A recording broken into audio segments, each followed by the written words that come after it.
Hello mga ka-partner! Kumusta kayo? Ayan. So, I've started in Global Dominion way back 2003. So, malapit na akong mag 21 years. Wow, December 19 to be 21 years. exact. Ayan. So, nag-start ako as loan processor. So, ako yung nag-a-assist ng mga clients sa loans releasing. Ako yung kumukuha ng mga documents. Ako yung nagpapasign ng mga loan contracts. Like promissory note, disclosure statement. So lahat ng kontrata na yan, binabasa ni Ma'am Bel. Yung mga kulang na pirma, ay hindi ka pa release kasi kulang ka ng pirma. Si Ma'am Bel yun, siya nag-start And that time talagang sobrang kakapal ng mga folders kasi ang hinahandle ko pa noon, mostly yung nire-release ko, doctor's loan.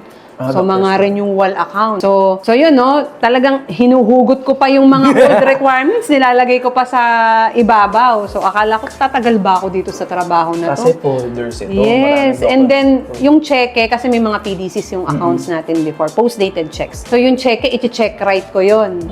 Unlike ngayon, na syempre, di ba? Ipiprint na lang. Technology, ipiprint na. Correct. So, dati nagkakamali pa ako sa pag-check right. Kailangan mo pang i-align talaga. So, sabi ko parang, sa akin ba talaga itong trabaho na to? Sabi ko, sige, gusto ko to. Kasi masaya. Masaya yung working environment. Mabait yung mga employees ng Global Dominion. By the way, I'm one of the pioneers of Global Dominion. And talagang sobrang masaya magtrabaho sa Global Dominion. So, kaya hindi naman ako tatagal ng ganito. Katagal, Oo diba? naman, no?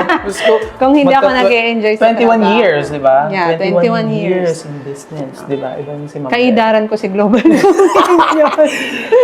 So, nung 2006, kasi before, ang loans department, isa lang yan. So, 2006, nag-decide ang management na i-divide. So, nagkaroon ng loans confirmation and loans releasing. So, ako yung napunta as loans confirmation head. So, 2006 yun. And then, yung loans confirmation naman, yun yung mga tumatawag sa mga clients natin. Hello, ma'am. Good morning po. Approve na po yung loan nyo. Oh, sila yun. So, ito po yung approval nyo. Ito po yung available loan terms natin. Ito po yung monthly amortization nyo, net proceeds, ganyan. So, and then, ako rin yung nagsasabi ng mga requirements. Before, tatlo lang. Nag-start ako, tatlo lang. So, may trainees pa nun. Oo, kasi konti pa lang naman talaga kami that time. And then, yung loans releasing naman, na-promote naman ako 2010. May iba na nag-handle ng loans confirmation. So, yun. Loans releasing, yun naman yung submission ng mga documents. Yes. Releasing of loan proceeds. Yan din ginagawa. 2019, so, minerge yung loans department. Pinagsama na yung confirmation and releasing. Confirmation 2019. Yung pandemic, syempre everyone, di ba, was affected naman. So, ang nangyari, top lending operations. So, nag-collection muna ako. So, parang nag-tele ka. Yeah. Tele. So, tumawag muna. More on collection of amortizations ang ginawa na. Hindi naman inabot. Kasi by June 2020, nag-start na rin naman. Bumalik na yung lending operations ng Global Dominion. Pandemic, syempre, konti pa lang ulit yung clients kasi nga, takot pa yung iba lumabas. And then, yung mga safety protocols, meron tayo niyan. Yes. Yung plastic or yung parang acrylic. Acrylic. And then, aquarium naka-face mask. Then, kailangan, syempre, meron kang COVID test. Pasado ka muna sa COVID test as negative bago ka papasukin. Tama. Napakahirap. Pero, nakaya naman. We did work from home setup. So, hindi lahat required pumasok for their safety din. So, okay naman. Kaya naman ng remote. Sanay naman tayo dyan eh. Sa bagay. Diba? Sanay tayo sa remote work. At pwede pala. Pwede pala. Pwede pala mag-remote work during that time. Yes. Actually, yung real estate mortgage, meron na yan before pa. Hindi lang talaga siya nag-boom kasi nga walang nakafocus. Alam nyo naman, syempre pag sinabi mong real estate, ang daming documentation, medyo mahaba yung proseso. So, walang nakafocus that time, kaya hindi siya talaga nag-boom. Pero yun nga, nag-decide yung management na magkaroon tayo ng additional products na meron talagang magpo-focus na isang division. So, that was happened January 2024. January of 2024 na. Actually, si Ma'am Melay, before yung nag-head, nung August 2023, ako yung deputy niya.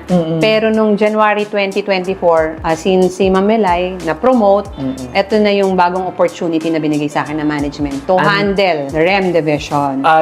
Another journey mo naman. Yes, diba? Ang layo, di ba? Ang From layo. operations, 20 years in Correct. operations, di ba? Ngayon, sales ka? Umikot sa sa loans department, tapos biglang sales. Sales? Actually, sales and operations naman, kasi general manager eh. So, I'm in charge with the overall, di ba, operations and sales naman ng division. Sa sales aspect, although alam ko naman na rin, kasi syempre nakikita ko naman during ManCom, Correct. nakikita ko Correct. sila Sir Sam, paano sila mag-present, Yung paano, practices oo, nila. yung mga practices nila na ginagawa, mga strategies nila. So yun, inadapt ko rin naman yun. And syempre, inaral ko rin. Pero before kasi, di ba, sa operations, nag-aabang lang ako ng accounts. Wala Totoo. akong ipoprocess kung wala silang accounts. Eto kasi, ikaw maghahabol ng account. Ngayon, So, ako na rin ang naghahanap. Kailangan ko mag-establish ng relationship with the loan consultants. partners. Yeah, and partners. Ka-partners. Sa mga ka-partners natin. Correct. Talagang si Global Dominion, masasabi mo talagang ka-partner yan sa pag-angat. Mm. Diba? Siyempre, through monthly basic salary, meron din ino-offer na monthly incentives. Tapos, tuturuan ka pa niyan kung paano yung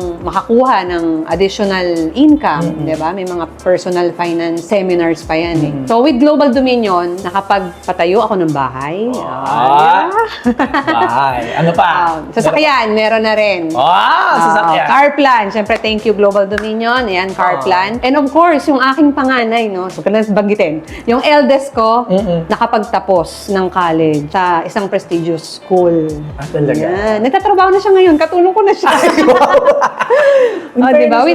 Because of Global Dominion yan, siyempre. Ito talaga yung pinaka, source of income ko. Primary source of income. Sa morning, maaga talaga akong gumigising kasi from Antipolo City pa ako eh. Babiyahe pa ako dito. Layo So, din. syempre, first, prayer muna, di ba? Papasalamat kay God, and then, breakfast, of course. Yes. Walang Konting- toothbrush? Sorry.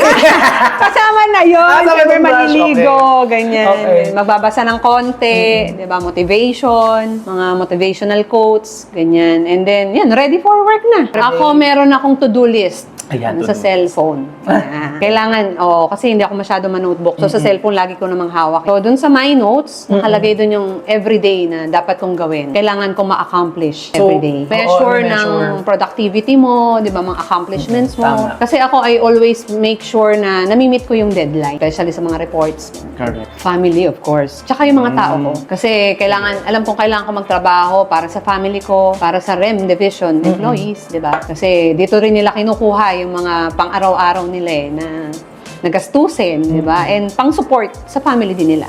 May mga breadwinners din kasi ako na tao talaga. Siyempre, si Ma'am Pat, di ba?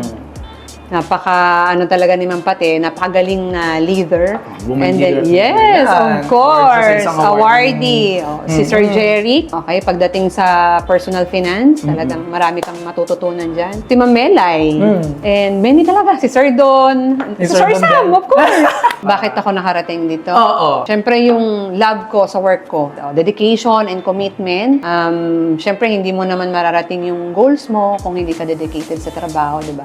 Aggressiveness din. Kasi, kailangan mo kasi talagang ma-reach yung goal. So, gagawa ka talaga ng mga steps on how to reach your goals para wala kang makalimutan. Diba? So, yun nga, no? Ang pwede pala story ko is pwede mo palang ma-achieve yung goals and dreams mo kahit employee ka lang. Kasi marami nagsasabi, bakit employee ka lang? Ako, hindi ka giginhawa dyan. Mas maganda daw yung business. Yung iba ganun ang Oo, sinasabi. actually, So, sabi nila. both, mas maganda rin. Meron kang passive income, tsaka meron kang active income. Yeah, yun naman ang ginagawa ko ngayon. Ay, di ba Active meron and van for rent. Yes, kung baka... So, baka naman dyan, no? Ayan. So yun nga, pwede pala, no? So, kailangan mo lang talagang galingan and mahalin yung trabaho mo. Kasi kapag mahal mo yung trabaho mo, hindi ka gagawa ng masama, ikasisira ng reputation mo bilang isang employee. So, with that, success will follow. So, pwedeng-pwede, no? Unlimited potential income dito sa Global Dominion. So, for our loan consultants or ka-partner loan consultants, mag-endorse lang kayo ng mga accounts. Ayan. Ayan. So, meron na rin kaming mga homegrown LC. So, endorse lang po kayo ng REM accounts. Yan. So, kami na po bahala sa process. And syempre, yung commission natin, maganda naman po yung binibigay natin na commission rates. And yung mga competitive din po yung rates natin for as low as 0.80% per month. Then, fast processing. And syempre, good customer service. Yan yung talagang mabibigay namin sa inyo. For those na wala pang work, naghahanap ng work, hiring kami, REM specialist. REM specialist, sila yung in charge sa pag-recruit ng loan consultant specializing in real estate. So again, unlimited potential Unlimited income din potential income yan. pa rin Depende sa mapaparelease nyo. So para sa mga business owners, no, especially business owners talaga, pwede kayong mag-apply sa gdfi.com.ph. Ayan. So may mag-a-assist po sa inyo doon. And then, kailangan nyo po ito para sa, alam ko kailangan nyo to para sa additional funds, no, to grow your business. Andito po ang Global Dominion para tumulong sa inyo. So, we have several REM specialists nationwide. Pwede kayong mag-apply sa kanila. And of course, sa ating website, gdfi.com.ph. And soon, no, magkakaroon na rin tayo ng branches nationwide. Mag-expand na rin ang REM division. Yan, ang exciting. Para makater namin yung mga loan applicants natin. Mga satellite offices or mga hubs. Branch mismo. Branch mismo. Yes. Ang tuloy. Iba na talaga, nakakaangat. At dahil dyan, maraming salamat ulit, Ma'am Bel. No? Yan. Palakakan! Thank you for joining us. Thank you, ka-partner Quincy. At dahil dyan, mag-cheers tayo. Cheers! Cheers! Ka-partner! Para sa mga marami pang hashtag pwede pala stories. My name is Quincy Lopez at ito ang Ka-partner Podcast. Podcast! Bye! Bye!